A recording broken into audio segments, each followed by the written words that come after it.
আসসালামু আলাইকুম। তালপাতা রান্নাঘরের সকল ভাই বোনকে জানাই সালাম। আপনারা সবাই ভালো থাকুন। আমি কিছুদিন অসুস্থ ছিলাম, তাই ভিডিও দিতে পারি নাই। আজকে মিলাদুন্নবীর দিনের উচ্ছিলায় আজকে খিচুড়ি রান্না করেছি। সকালবেলা যেহেতু বৃষ্টি ছিল 7টার দিকে, তা ভাবলাম আজকে সারাদিন খিচুড়ি চলবে, সবাই বাসায় আছে, এতগুলো রান্না করার থেকে খিচুড়ি রান্না করে দিই। তো খিচুড়ির মধ্যে কী কী করলাম, প্রথমে তো মুগ ডালটা একটু ভেজে নিতে হয়, সেটা আমরা সবাই জানি। আজ আমি নতুন হাঁড়িতে রান্না করব। বিশেষ বিশেষ দিনে এই হাঁড়িতে রান্না করি।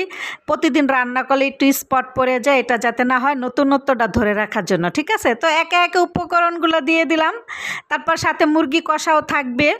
তো আমি একটু চর্বি দিয়ে দেব, কারণ এখানে আমার ঘি নাই, তারপর বাটার নাই, একটা না একটা তো দিতে হবে ভাই। তাই সাদা তেল আর আমি একটু চর্বি দিয়েছি, যেহেতু এটা কোরবানি চর্বি, অনেক সুস্বাদু গ্রান। তারপরে আমি এই যে কড়াইটা বসিয়ে দিলাম, এখানে পেঁয়াজ কুচি আর চর্বিটা একসাথে দিয়ে দিলাম। তারপরে সাদা তেলও দিয়েছি। আপনি চাইলে ঘি দিয়েও রাঁধতে পারেন, আবার বাটার দিয়েও রাঁধতে পারেন, আপনার ইচ্ছা। তো গরম পানি এর পাশে চুলায় বসিয়ে দিয়েছি। একে একে উপকরণ, এই যে হলুদ, মরিচ, লবণ, তারপরে মনে করেন ধনিয়ার গুঁড়া, একটু পানি দিয়ে পেস্ট করে আমি রেখে দিব রেস্টে। তার একটু পরে আবার অন্য কাজ করব। এই যে দেখুন, আমার বেরেস্তাও হয় নাই, আবার পেঁয়াজটা সাদাও হয় নাই, মাঝামাঝি অবস্থায় তেজপাতা, দারচিনি, এলাচি, লং, তারপরে স্টার মশলা দিয়ে একটু কষাবো। কষানো হয়ে গেলে ওই যে আমি পেস্টটা রেখেছি, এই পেস্টটা দিয়ে দেবো। তারপর পানি শুকিয়ে যখন তেলটা উঠে আসবে, এই পর্যায়ে আমি আদা রসুন দিয়ে দেবো। তা আদা রসুনটা যখন কষানো হয়ে গেছে, এখন আমি ওই যে চাল ডালটা দিয়ে রেখেছি ধুয়ে, এটা দিয়ে দেব। তারপরে কিছুটা গরম পানি পরিমাণ মতনে দিয়ে দেব। তারপরে এটাকে ঢাকনা ঢেকে রেখে দিব আর অন্য অন্য কাজ করার জন্য। তো চলুন দেখে আসি কি কি করলাম।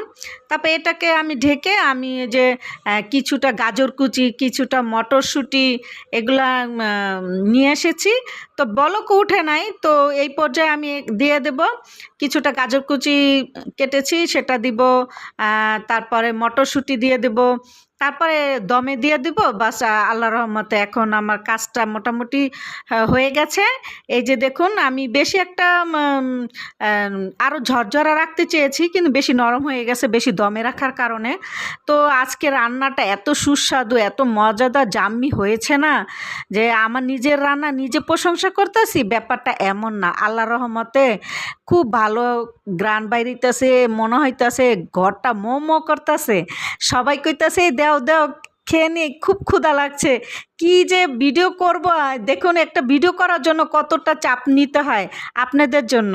কেমন লাগলো কমেন্টে কিন্তু জানাবেন, আপনাদের জন্য কত কষ্ট করি। আল্লাহ হাফেজ। ভালো লাগলে